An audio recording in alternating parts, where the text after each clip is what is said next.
Pakistan, and specifically tailored on how Pakistan's renewable energy relevant stakeholders, particularly the generators, the developers, and more importantly, the financing institutions, including the commercial banks, the insurers, and all the relevant stakeholders. What do they feel about? So, I mean, the way it is going to be scheduled is that we'll sort of initially set a scene and then have a couple of very technical presentation on potential instruments that are very tailored to the context of Pakistan and how those instruments can actually be used to address a couple of challenges, mainly talking about how Pakistan's current renewable energy investment needs, especially when we talk about the investments that are being stuck and are not being uh, flowing, how they can be solved, and also then expediting how different financing mechanisms, perhaps it could be structured concessional financing mechanisms, structured mechanisms, how they can actually be very effectively used to enable this transition for the good of renewable energy in Pakistan. We'll also sort of touch upon how these financing instruments can also help expedite Pakistan's transition away from the fossil fuels and how that's actually going to work.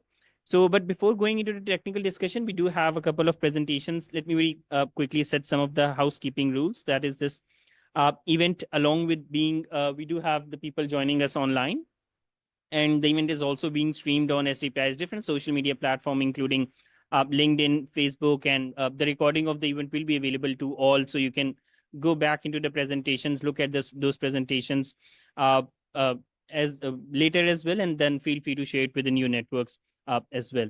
But before we go to towards the technical discussion, and definitely we look forward to taking inputs from all of you. It's again the first of the many consultative discussions we'll be doing on the theme. But yeah, just before going into the technical debate, let me invite Engineer Abdul Jabbar Sahab, who's currently a member of SDPI's Board of Governors, for officially inaugurating and for his welcome remarks. So thank you so much, sir, for joining us. So over to you. Thank you.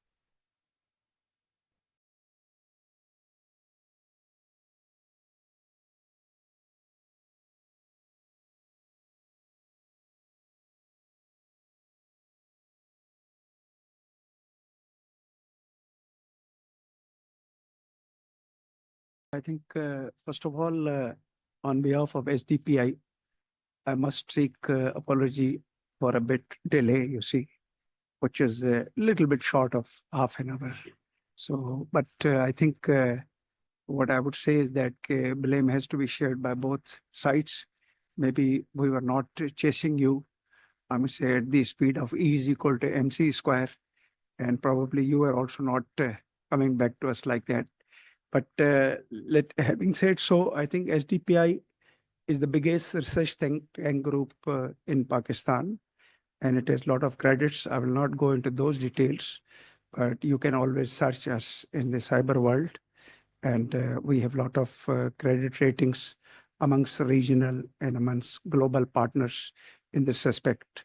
Having said so, I was just checking. I think I was allocated 10 minutes, so let me not exceed beyond that. I will restrict to that.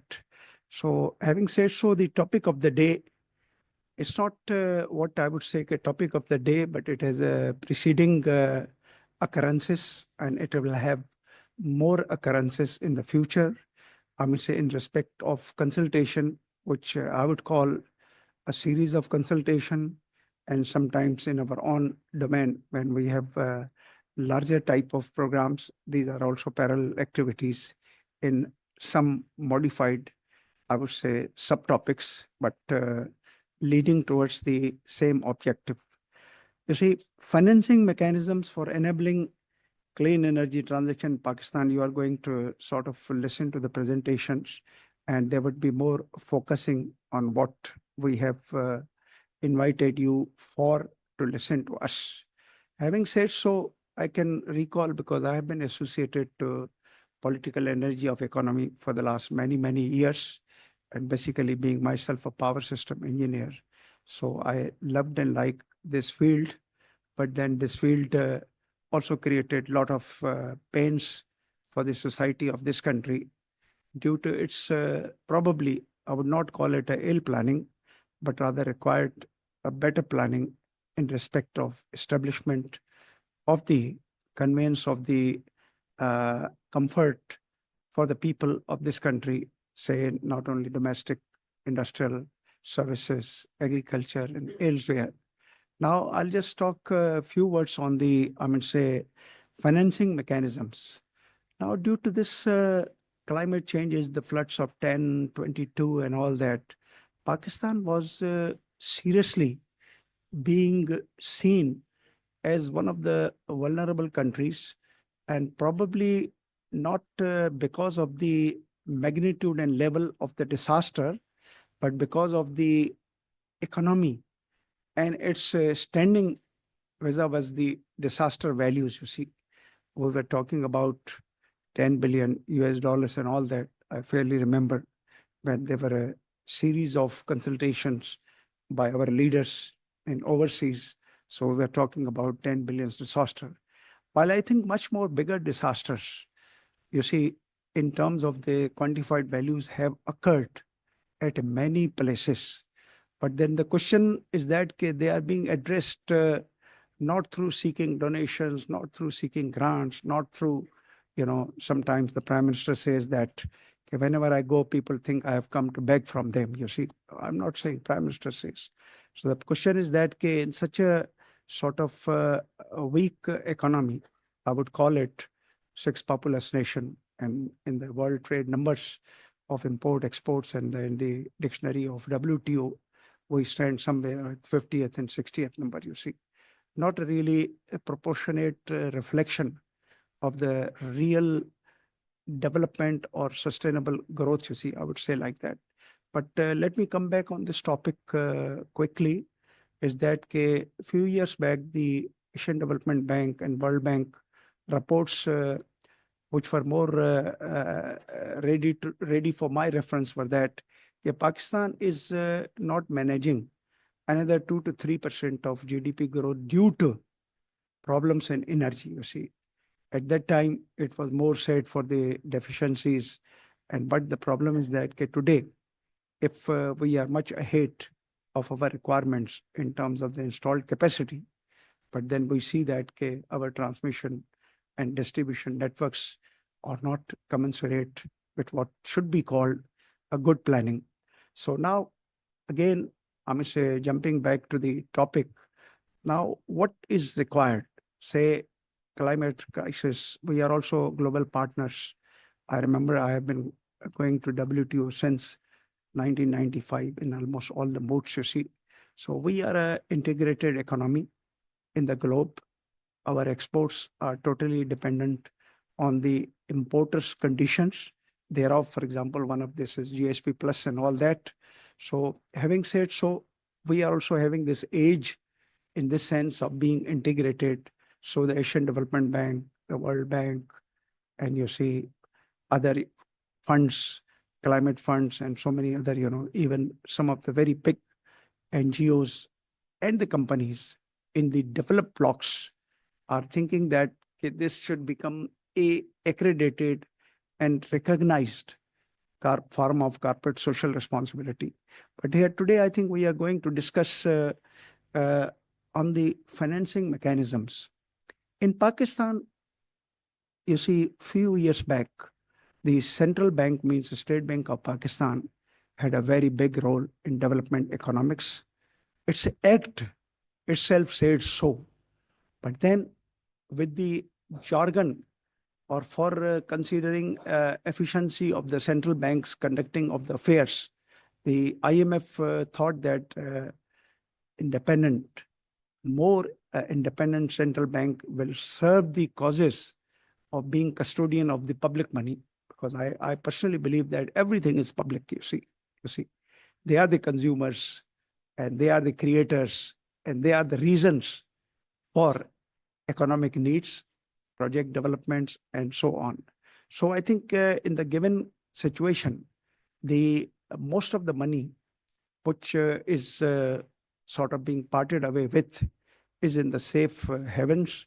Like the banks are more interested in developing not any tools, but to consider straight T-bills and, paper monies by the government, which are assured, risk-free, you see, making much more money. I was just yesterday at one company where I'm a director, I was trying to park 10 billion rupees. So in the TDRs, I just saw that NBP was coming up 2% less than the T-bills. Their auctions, of course, are fortnightly, but this is the story of just few days back, I'm telling you.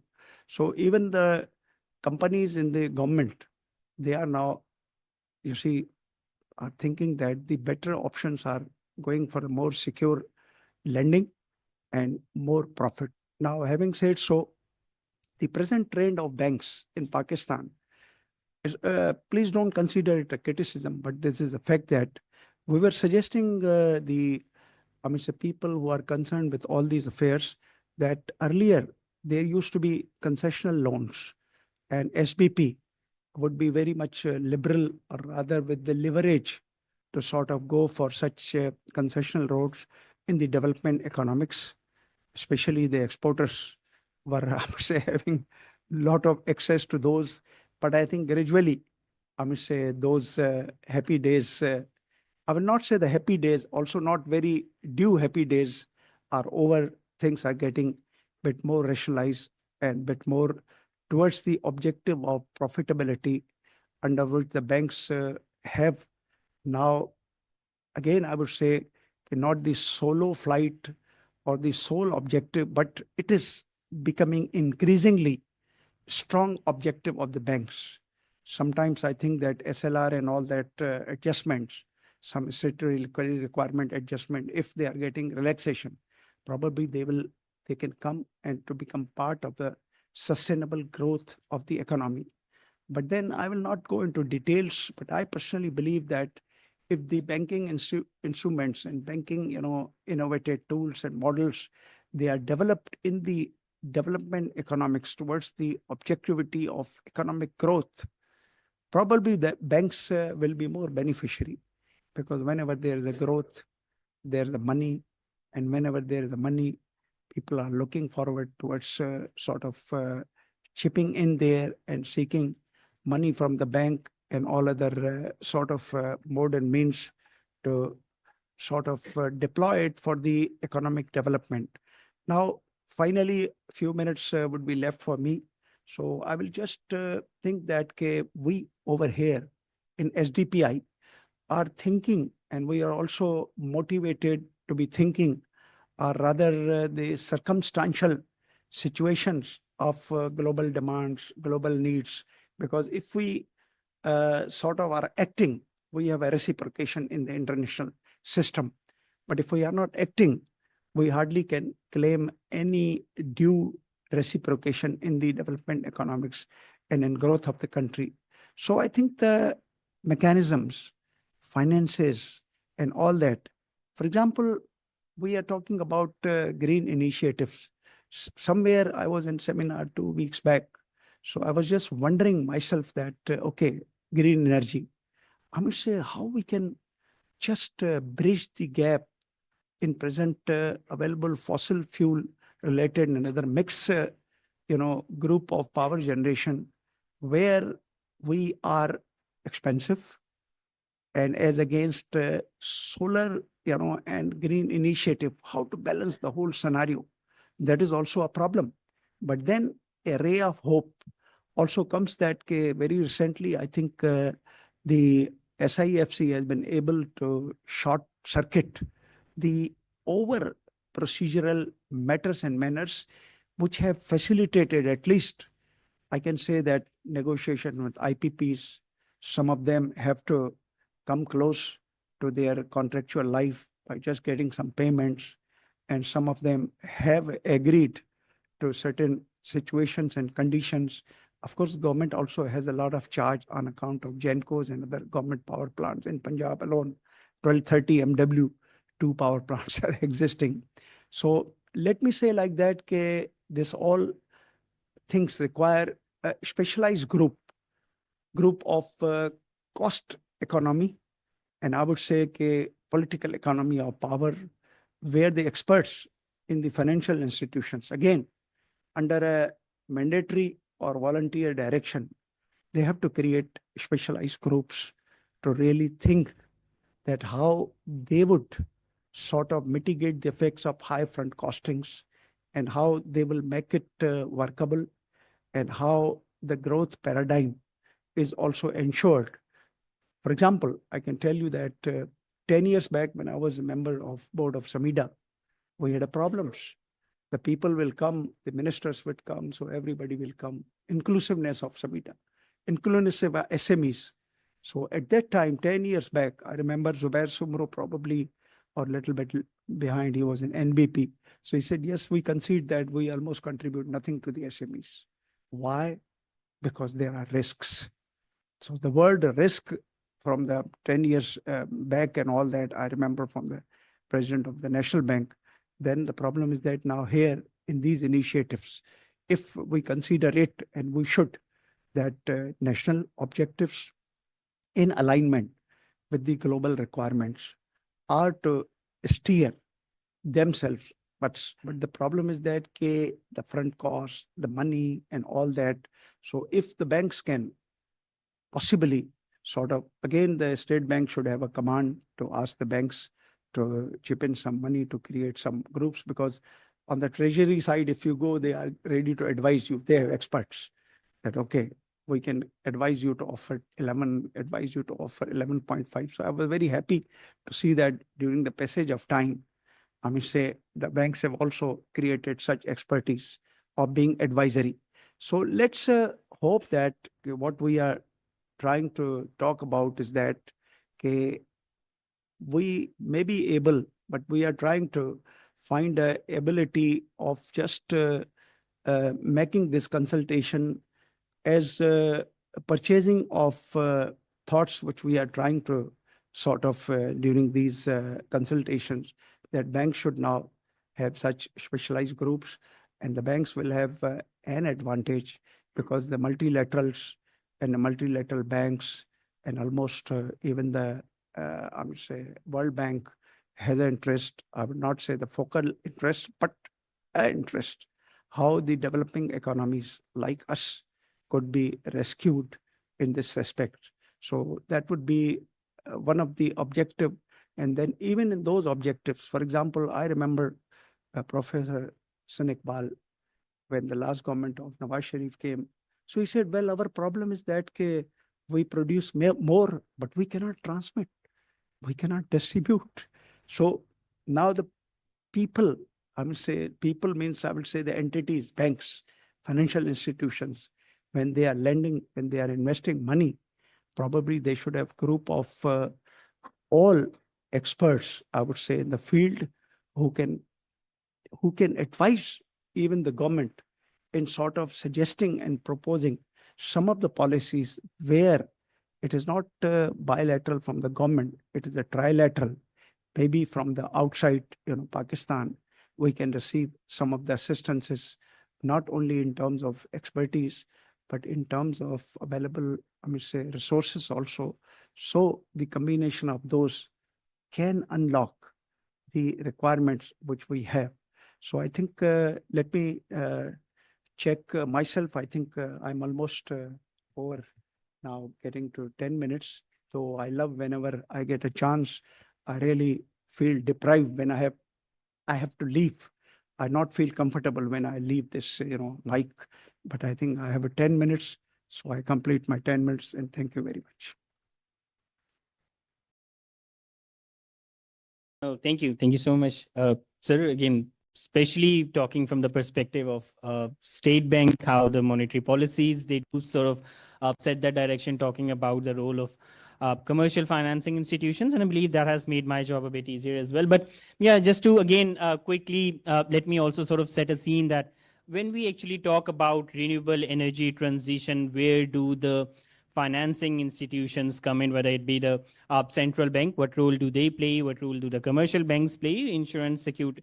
And again, sir, thank you so much. We're also very pleased to have with us the Pakistan Stock Exchange as well. Securities and Exchange Commission of Pakistan will be joining, and a representative from 9 commercial banks, and definitely the regulator, State Bank of Pakistan. So really looking forward to all of your inputs and our collaborative working. So yeah, let me just sort of try to set a scene before we actually go into the technical presentations that will talk about the particular financing instruments. We'll be talking about 2 to 3 tools that do come in place. especially given the landscape of Pakistan, where do they exist? And also, I'll be just talking a bit about what initiative has SDPI just recently taken in de-risking the renewable energy investments, what initiative we have recently taken in addressing the whole debate that we actually talk about. So yeah, again, firstly, I believe some of the points have already been highlighted, but just to sort of set the context, we need to really understand the challenge that is at hand.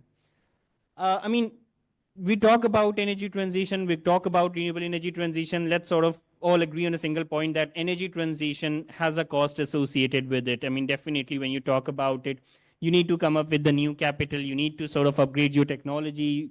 Uh, Supply chains, new supply chains are required. And definitely, when we talk about we need to transition away from fossil fuels, definitely, if we talk about the early retirement of fossil fuels, we talk about replacement or repurposing of the fossil fuel projects as well. This all requires a lot of investments as well. So that's something that's definitely there. Now, when you sort of take this thing and sort of combine it with Pakistan's economic crisis, we all fully understand we're already a very fiscally deficit country that is already facing a lot of economic challenges, pretty much of its own. But then, just in the, I believe, since post 2019, we have been in the circle of a lot of challenges, especially the repercussions of COVID-19. Definitely, there has been a regional turmoil that has just shot up the energy prices, as well as Pakistan's own inflation and challenges are there. We'll talk about a lot of what Pakistan's power purchase agreements are, how they index with dollars, and how those are again contributing to this challenge. Definitely, our current commitments. Again, if we sort of start talking about the power projects or sort of the early retirement, definitely. In the short term, it might not make a sense. We have a very young fleet. They have a lot of, even many of them haven't even completed their debt periods as well. But at the same time, there is, we all fully understand that because of, I mean, definitely once we did the agreements, the demand of Pakistan, the industrial demand, that actually didn't grow at the pace we were expecting at that time. So definitely a lot of these facilities that we have are being underutilized. Then come to one of the very important points, and this is perhaps going to be one of our very key intervention areas, that is the investment challenges we currently have. Especially talking about, I mean, especially a lot of energy sector in Pakistan has been developed under the broader framework of China-Pakistan economic corridor. But we all fully understand, let's be very open and candid about it, that a lot of the investors that currently exist in Pakistan, they're facing a number of challenges. Investments are stuck there. There are a lot of market risks and demand uncertainties that we actually talk about. A lot of policy and regulatory shifts in Pakistan have been there, not just talking about the, I mean, definitely the energy policies, the changes in energy policy or renewable energy targets. That's actually one of the very key challenges. But other than that, we do not have that policy certainty that is required for an investment friendly landscape as well. And again, talking about even the policies that are in place, for instance, if we talk about for renewable energy, there's alternate and renewable energy policy 2019 that has a must-run status for renewable energy projects. But again, we'll see a lot of challenges coming on those ends as well. Lastly, when we talk about definitely the renewable energy transition, the grid challenges there, the grid of current grid of Pakistan. I mean, since the investments have been focused too much towards the generation side, that we haven't actually bring a grid on par with which that is actually required for that uptake as well. Then again, grid constraints, high losses, and when we actually, I mean, the whole thing actually needs, I mean, where do we bring the finance? So when we actually talking about bringing the finance, you really need to understand how different financing mechanisms actually work. And that's one of the purpose of this workshop, that we actually wanted to talk to the commercial banks over here on how to sort of, what instruments does sort of come up in very close context of Pakistan. So that's something that's the sort of the challenge are there. Now, talking about what opportunities are there, I mean, when we talk about renewable energy, one thing we need to understand that it's now not just because of the environment. We have to go towards renewable energy because now it makes a much better economic case. So it's not basically the environment that we're talking about. Secondly, I mean, talking about the renewable energy costs, substantial decrease over the last few decades, in fact, and the cost is still coming down. So definitely, this is something that's eventually going to go further down, and that's how it makes a very strong economic case going further. Then the second thing is that, I mean, just beyond the power sector, the reason we need to decarbonize the grid is because now we are already facing a lot of challenges, especially for the industries, as they have to decarbonize themselves to sort of comply themselves with some of the export regulations. For instance, the carbon border adjustment mechanism is there, especially once after some time when it comes down to the textile sector. Pakistan's textile sector is all sort of export oriented. So that's going to become a lot of major challenge. We'll talk about it in detail. I believe Dr. Khalid will be highlighting. But even now, going beyond the industries, when we talk about a lot of the financing institutions, here are sustainable lending requirements. That's something that's again coming very quickly into the whole debate about the low carbon development. The ESG disclosures are sort of coming up. Investor guidelines, financial disclosures are there. Incentives for green lending are constantly increasing. So definitely, that's one of the very key drivers there. And last but not the least, definitely climate diplomacy, how renewables sort of support your national determined contributions, how it supports your climate action. That's definitely there. Now, let's look at, I mean, we're talking a lot about the renewable energy, but we need to understand two interplays that are in play. One is the change in Pakistan that is happening at the utility scale. And then one is the change that is happening in a Pakistan that is at the off-grid scale. And you can again see such a big difference that exists if you talk about the decentralized solar, the solar PVs that are being installed on the rooftop of Pakistan, on the agriculture fields of Pakistan. Pakistan is currently one of the leading markets in that context. I mean, if I talk about currently, we have roughly around like 43 to 44 gigawatt of capacity, utility scale capacity. You need to understand that we just sort of imported around 16 gigawatt of solar PVs only in 2024 at a cost of roughly around like 3 to 4 billion. For 14, it was, I believe, 2.1 billion. But this is a field where Pakistan is one of the leading markets of the whole world. And how the transition is happening, that transition is happening through the initiatives or through the commitments which the local people, the local communities, they are themselves driving that change, which is also known in Pakistan as the solar rush that is happening. So again, on one end, Pakistan is actually leading at one front, but at the same time, and perhaps a good starting point is that at the utility scale level, we actually haven't developed a renewable energy portfolio as it should have been. I mean, since you talk about ever, there has been 2.6 gigawatt of renewables present at the utility scale. So again, we'll just very quickly see what's actually happening. So this is the utility scale developments that have happened in Pakistan from one of the reports of Renewables First, and also sort of post one questions when we actually sort of go towards a discussion that for the utility scale developments, I mean, you really need to sort of understand the context that over the past few years, if at least we look at the last 3 to 4 years, 3 years, there has been no financial closure for any of the renewable energy projects. I'll give a bit of a context in that going forward as well. But yeah, definitely, if we talk about the utility scale investment, they have been roughly around like 4.6 billion, with 81% of them going to the wind, the rest going to the solar.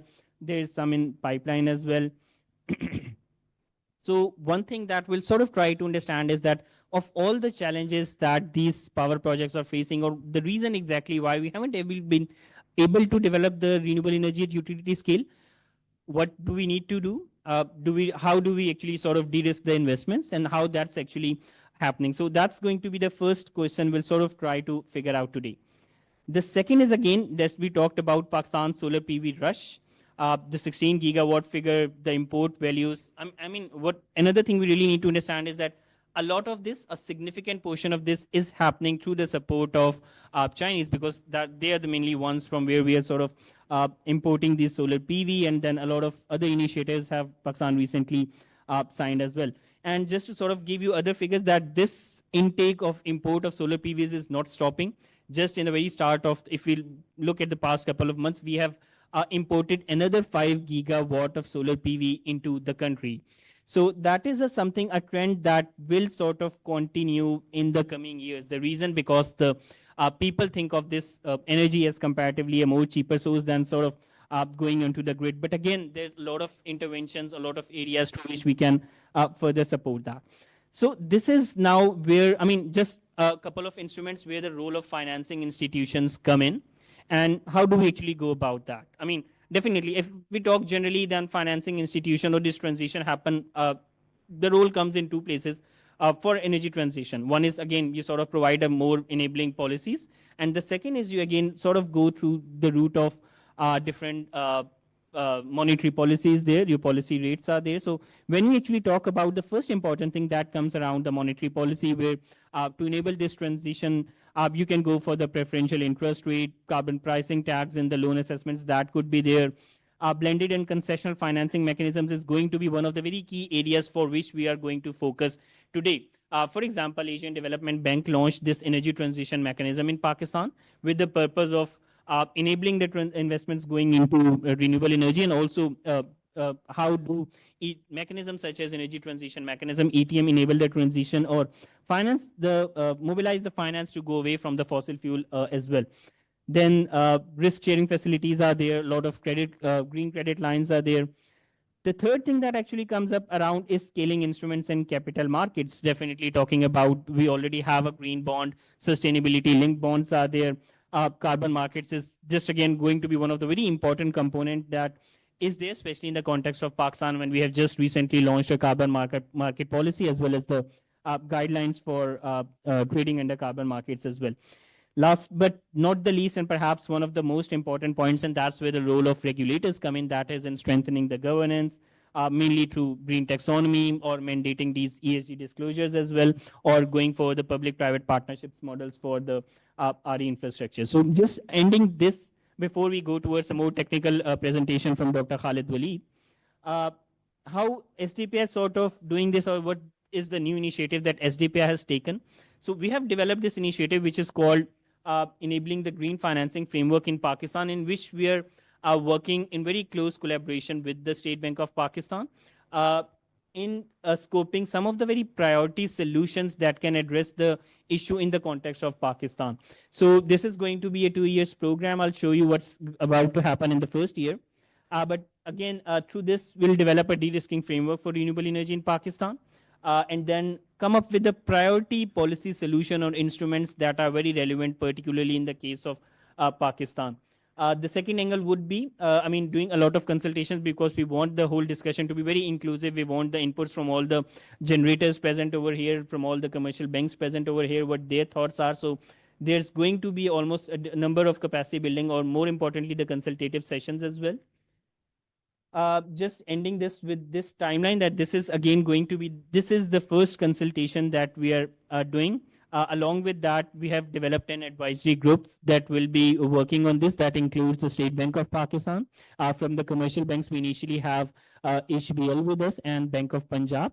And other than that, we have two private sectors with us. One is the China Three Gorges, and one is again the financing institutions from the Chinese side, that is Sinosure. And then Dr. Christoph, who's also joined us online, is a part of the advisory group. We'll be sharing the details with you. And then, yeah, this was sort of the particular timeline. We'll definitely keep you updated. But with this going towards a technical presentations for this, let me invite Dr. Khalid Waleed, who will be talking a bit on the financing instruments that are very relevant to the case of Pakistan. And after that, we'll go towards Dr. Christoph Nedopil-Wang, who will be talking about broadly from the framework of, since a lot of investments are there in the CPEC, he'll be talking a lot from that perspective on how Chinese ecosystem compliant green financing framework can be established in Pakistan. So with this, thank you so much. And let me invite Dr. Khalid is currently working as a research fellow at SDPI, and he's an energy economist with a lot of experience. But yeah, I believe with this, Dr. Khalid, over to you. Thank you.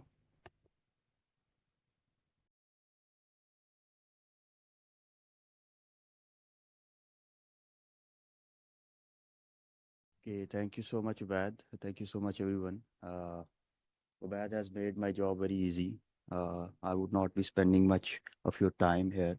But alternate financing mechanisms to support low carbon development.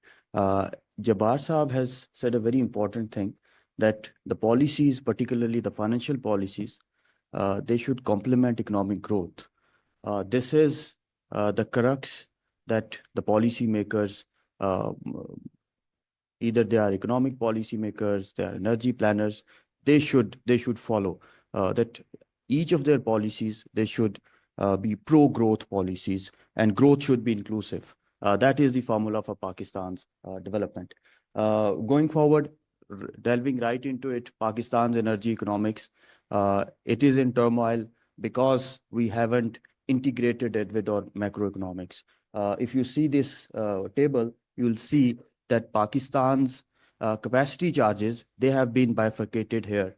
There are capacity charges in terms of fixed O&M, local, cost of working capital, insurance, debt repayment, interest rate.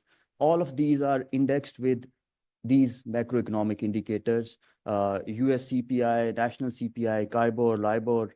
Recently, they have shifted it from KIBOR, LIBOR, but still, you'll see that there is 273% change, there is 98% change, there is 548% increase in the cost of working capital due to fuel prices, due to KIBOR, due to depreciation of exchange rate. And due to that, 2016, the capacity charges of one of the coal power plant was 3.7 rupee per unit. It has increased to around 12.47 rupee in 2024. So this is the impact of macroeconomics on energy, and there is impact of energy on macroeconomics. So this is a vicious cycle that Pakistan needs to break. What is the solution? The solution is obviously the financial instruments, how to bring about change in the financial patterns flowing into Pakistan's real estate or other sectors towards a pro-growth, inclusive growth sectors, helping Pakistan's energy situation as well. So export-led growth, import substitution, industrial growth, climate-smart trade. Ubaid has talked about CBAM coming. So we need to integrate it with macroeconomics, then the problem is going to solve. I'm just building this context. If you see the capacity charges, you'll see nuclear power plants. They are the one having the most capacity charges, followed by imported coal. And if you combine these two power plants, imported coal and thermal coal power plants, the coal power plants are the ones with highest capacity charges in Pakistan, followed by Hydel, RLNG, and wind. Again, if you see the Sahiwal coal power plant, you'll see there is a exponential increase if you compare 2015 with 24. Same is the case for Port Qasim, same is the case for China Hub power plant. And this trend does not stop. This trend does not stop just for the Chinese power plants. It is again visible for the thermal coal power plants as well. You'll see 3.6 rupee per unit capacity charge has increased to 12.9 rupee per unit for the Thal Nova power plant. Same is the case for Power Gen and Thar Energy Limited as well. One another thing that now globally, the investments and financial flows for coal power plants, they have stopped. They are limited. The risk in coal power investments, the fossil fuel-based power plants is increasing. One of the example is this Sinosure fee for Gwadar plant that is planned in Gwadar, 300 megawatts. When it was started in 2018, the guarantee fee for the Sinosure was 2.1 million USDs. In 2024, there is a modification of the PPA, the agreement. Now it has increased to whopping 32.56 million USDs. So there is more risk in energy sector. It is not just for the coal sector, it is for the Pakistan's energy sector. That's why Ubaid indicated that no financial closure was done for the solar power plant that was presented for the bid by PPIB. Again, if you see this fuel cost, again, project cost has increased from 292.8 million USDs to 444.49 million USDs. So the business in power sector in Pakistan, it is very expensive right now. We need to cater for that as well. Again, linking it with pro-growth strategies, inclusive growth strategies, high industrial growth strategies. CBAM is one thing that would be the key in 2030. Ubaid highlighted textile sector would be affected. All the sectors, Pakistan, particularly the exports, would be affected. If you see this fourth panel, this is the comparison of carbon intensity of electricity with EU, Pakistan's comparison. And Pakistan is 1.4 times more carbon intensive as compared to the EU's national grid.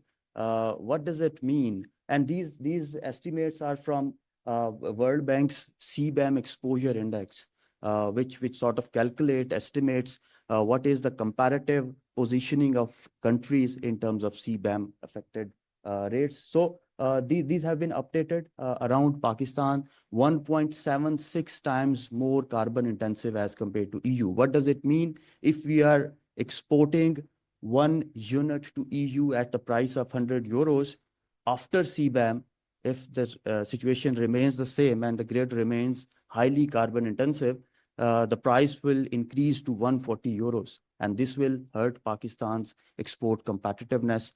We need to cater for that as well. Again, the demand is declining. And when demand declines, electricity demands decline, the per capita capacity charges, they sort of increase. In Pakistan, due to solar boom, the demand has declined in fiscal year 23. In 24, year-on-year basis, it also showed the decline. We need to increase the generation, increase the demand.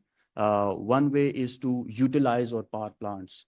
But if there is a CBAM coming and there is a solar rush, we need to invest in renewable energy technologies, in renewable energy power plants, so that industry can get electricity on affordable, reliable, but sustainable rates as well, and sustainably as well. So what to do? That's a question for you. Okay. So what to do? Early retirement of coal power plants. We do not need expansion in Pakistan's electricity capacity. I mean, you can attract so many, you can ask for so many investments in wind and solar, but they will not make any economically feasible case for Pakistan unless you retire some of the fossil fuel-based capacity or bring demand to the grid. And then uptake of renewable energy and storage, increasing the demand of the grid in terms of industrial or pro-growth sectors. These are some of the one of the framework that I've been working on in terms of financial mechanism for energy transition. There are obviously public financing mechanism. We need to get rid of it. Maybe laissez-faire is the option, where classical school of thought in economics, what it say that there is no role of the government in market. So government should facilitate the market. There is no public financing mechanism right now feasible for Pakistan because of the IMF conditionalities and other macroeconomic constraints. Private financing right now in Pakistan, you all know that the investment climate in Pakistan is kind of a low right now, the investor confidence. Although it is booming, interest rates are declining, policy rates are declining, equity financing, debt financing, green bonds, very important. Recent example shows that billions of dollars have been invested through this instrument, particularly when you see it in the context. My friend Christoph would be highlighting more on Chinese aspect, but still the Panda bonds may be a key for Pakistan's energy sector. Recently, Finance Minister has announced that Pakistan would be announcing its Panda bonds in May or June. If we link Panda bonds with sustainable practices just on the Egyptian model, maybe we can solve Pakistan's crisis, energy crisis, through Panda bonds. Market-based mechanism, carbon pricing is there. But one thing to be very careful of, Shakib Saab was suggesting that globally, the carbon credit market, they do not give carbon credits to renewable energy projects anymore, particularly the higher standards, the good standards, Vera and Gold standard. So we need to sort of look for how renewable energy projects can be integrated with carbon credit projects, particularly those who are with higher prices. For example, nature-based solutions. For example, growing mangroves, but powered with solar power. So instead of claiming carbon credits for solar boom, we need to make solar boom integrated with carbon credit projects in such a way the market, the renewable energy market, would be more economically feasible, more beneficial for the investors. They would be investing more on renewable energy projects. Innovating financing mechanisms, crowdfunding, energy service companies, blockchain-based financing, but Pakistan is far behind. Very few energy companies are on stock exchange. State Bank of Pakistan, due to IMF's limitations, cannot provide these sort of subsidies. So we need to sort of delve into details how we can link the IMF conditionalities and how can we find a way that is compatible with IMF's conditionalities and attractive for the renewable energy market as well. One another way that can be done is maybe using these innovative financial mechanisms such as JETPs, Just Energy Transition Partnerships, ETMs. Ubaid talked about JETPs and ETMs. Let me go into a little more detail. South Africa claimed the first JETP. They got around $7 to $8 billion. Their JETP plan is around 80 billion USDs to transform the whole economy, not just the energy sector. They're talking about how to decarbonize the power sector, how to bring new energy vehicles, EVs, and how to bring new industries, particularly green hydrogen, et cetera, et cetera, et cetera. So we need to cater for that as well, but it should be apolitical, a very long-term integrating plan if we want to have JETPs for the case of Pakistan. Ubaid also mentioned that there is a problem with Pakistan's coal power plants, that they are very young in their age. If they are young, early retirement would not be feasible through JETPs or ETMs. There is one another mechanism. There is one another mechanism known as Coal to Clean Credit Initiative. About just 2 minutes. Okay. Coal to Clean Credit Initiative. What it does, instead of issuing carbon credits to renewable energy power plants, it issues carbon credits to retirement of coal power plants, so that when the coal consumption is declined, CO2 levels would decline, and you can claim carbon credits for that. That is where Pakistan's economic feasibility lies, particularly in terms of early retirement of coal power plants. There is philanthropic capital coming into this domain. Rockefeller is starting 2 pilot projects, one in Vietnam and one in Philippines. The government can talk about it. And financial instruments like Bank of Punjab is sitting over here, State Bank, Stock Exchange, and SECP, they can devise the mechanisms how to sort of initiate these innovative financial mechanisms. So let me just move a bit further. Banking instruments, particularly in terms of guarantees. First is your partial risk guarantees. Right now in Pakistan, we all know that renegotiation of PPAs is continued, is going on. Although it is good for consumers, the energy prices might come down, but it won't be good for investors. So we need to look for the partial risk guarantees. Maybe State Bank of Pakistan, with the help of World Bank and other IFIs, can provide these guarantees so that renewable energy power initiatives, they can get these guarantees and investors have confidence in the market. Second is political risk insurance, particularly in terms of, again, change in the government, change in the policies, due to which these projects, they get costlier, they get more, they won't be more economically feasible. Green bonds, again, China is taking lead in that. If you see, ICBC has issued green bonds to finance renewable energy in China and offshore. There are blended financing mechanisms, particularly using IFC's facilities, using JIF and other blended finance facilities. And very important for Pakistan, currency and interest rate hedging. ये पहले नहीं सोचा गया. When we were signing these PPAs, we indexed our capacity charges with dollars, with interest rate. Now these have increased from 3 rupee to around 12 rupee. If we would have could have sought these mechanisms, just like TCX fund support for renewable energy in Kenya, what they did is, if there is depreciation in local currency, they are going to finance that.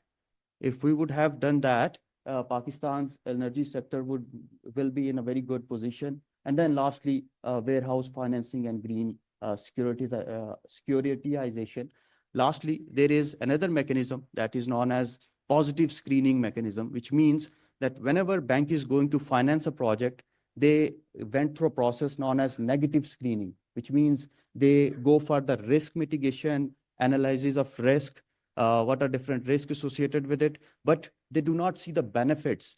Renewable energy has these benefits of mitigation, CO2 reduction, community support. Maybe in that regard, if they follow the positive screening method, renewable energy projects would be more feasible. Before going into China, I'll request to Bad so that Christoph can present his findings, and then I will come back for the China. Yes, thank you. Thank you, Dr. Khalid, and apologies for sort of stopping you in the middle. Yeah, I believe, Dr. Christoph, thank you so much for joining us, especially when we start talking about China. Dr. Christoph Wang, he's currently the director of Griffith Asia Institute and is one of the leading experts when you talk about the investments and how they can greening of the investments coming under the broader framework of BRI. So just in the interest of time, Dr. Christoph, are you with us? Yeah, I am. thank you. Good to Yes, see thank you you. all. Thank you so much. Fully understanding you're running late. So with this, over to you. Thank you so much for joining. All right. Well, thank you so much. I hope you can see me and see my presentation. What a pleasure to be here. And it's been such a kind of already wealth of information. Always happy to see such interest in kind of Pakistan about green finance. And really, I think there's a lot of kind of very excellent work that SDBI and Renewables First and PCI and all of you are doing. Always kind of very, very excited to hear about the progress that you're making. Also very interesting kind of to see some of the statistics that you really pulled out. Now, I will keep it very short and because I have an appointment, unfortunately, afterwards. But I will kind of focus on some of the kind of areas of work that I've been doing. Of course, I've been working with the Chinese green finance system, and particularly in the BRI and CPEC for a number of years. So let's start kind of where we are right now. Can you see the screen? Yes, we can. Yeah. Yes, Okay. yes, we can. Excellent. So kind of obviously we are in a climate crisis and it's not getting better. So we are seeing the hottest year on Earth in 2024, just kind of to remind us the risks of climate change are just kind of really starting to bite. I think we're just seeing the beginning. So it's really kind of important to accelerate the work. Not accelerating the work that we're doing and not financing the green energy transition is going to be more and more painful and more costly for our economies, but even more so for our people and our nature. And kind of, I want to start with that. Physics is the law. All else is an opinion. Climate change is bloody physics. And whether the US has a new administration that does not believe in climate change, it does not matter. Physics is the law. Climate change is unfortunately physics. It will not go away by just wishing it away. So addressing it is extremely important. So the question, what are some of the instruments for climate finance, and particularly also kind of how does China's involvement in this kind of green finance and particularly green BRI and potentially green CPEC finance changes, and what are some of the opportunities that I also see? It's really kind of here just an overview of kind of all of the different guidelines from the different Chinese government institutions, State Council, the National Development Reform Commission, Ministry of Commerce, and so on, from 2012 to 2022, where we see kind of that there's always been this idea of green, but all of the green finance and green project finance and green development guidelines have always kind of said you're green as long as you apply host country standards. And obviously a lot of countries, and potentially even Pakistan, according to Equator Principles, does not have kind of a strong governance system to really implement these green standards domestically. And so the idea has always been in finance, let's apply international standards, international agreements, and particularly IFC standards. And really kind of since 2020, we've seen kind of these green dots that pretty much all of the new guidelines coming out from all of the relevant ministries are now saying we have to apply international green finance standards and green risk management standards. And that is really kind of one of the big changes. The other one that I don't have a slide on here is that kind of the risk management, particularly sovereign risk management of the public guaranteed debt has really changed. And so the government-to-government contracts that Pakistan in particularly has relied on that had potentially less economic and more political kind of considerations. This has gone away to a large extent. It's not fully gone away. There's still a lot of government-to-government contracts and negotiations, but overall, kind of the financial risk management plus the environmental risk management have really improved. That changes the financing landscape of the BRI. There's also kind of been a lot of work done on kind of green development guidelines, project finance guidelines, and so on. So I think the traffic light system that really kind of hammered out what are specific guidelines to for financial institutions and developers to become more green, that were supported by the Belt and Road Initiative, International Green Development Coalition, MEE, and then several others, really kind of drove this idea of green finance. So kind of when we develop projects, when we work with Chinese, I think on the one hand, we can demand more. On the other hand, they are also demanding more because they need to increasingly meet these standards. So there's a lot of work that has been done from the VRIGC that is publicly available, and very detailed guidelines, again, for financial institutions and developers that they need to ideally kind of incorporate in their decision-making. Similar, kind of one of the things that we also looked at is in project finance, and of course, a lot of the green IPPs and green, or also all the fossil fuel projects, but we just talked about water as well, but the green projects are under a project finance scheme. So understanding kind of also how China is moving and its understanding of financing projects, what are the kind of stipulations in the pre-feasibility, in the feasibility to kind of actually get this project going is extremely important. We are actually conducting research right now to understand what are challenges and risks and kind of risk management strategies on green IPPs, particularly for Pakistan and Indonesia vis-a-vis the Chinese. And it was interesting to see that kind of there was not a lot of financial closures of green projects in Pakistan over the last years, which is, of course, not what we are hoping for. But it's important to understand kind of how Chinese think about project finance and where they want to allocate risk. And it used to be much more on kind of this public guarantees that allowed China to finance relatively affordable. Now, of course, we know that Pakistan is kind of has sovereign debt issues. And that has kind of also shifted this whole idea of what are public guarantees actually doing. Are they reducing our risks, or are they actually increasing our risk, and we're not actually allocating our risks? So it's really important to kind of understand throughout these project phases, which we have here, kind of what are opportunities to accelerate working with China on green and socially responsible projects. It's also interesting kind of to see how the financing instruments have therefore changed. And here kind of I just want to highlight two of the findings that we had there as well. Coal, gas, and hydropower, where kind of the project features are very clear, relatively stable cash flows. You just have kind of a good PPA. And so they required good PPAs and possibly sovereign guarantee. And it was possible to finance actually a lot of corporate finance for these coal IPPs. Now with solar and wind, it's very different. The financing modalities have changed, and kind of we really kind of trying to also follow up what's going on in the market, and particularly also with the Chinese, where originally there was a lot of more private companies that were engaged in it, a lot more export, less operators, so build, own, operate models. Now we're seeing, again, more build, own, operate models also in the green space. So it's very interesting to see kind of what are the requirements in terms of financing structures, risk management structures to drive this green IPPs.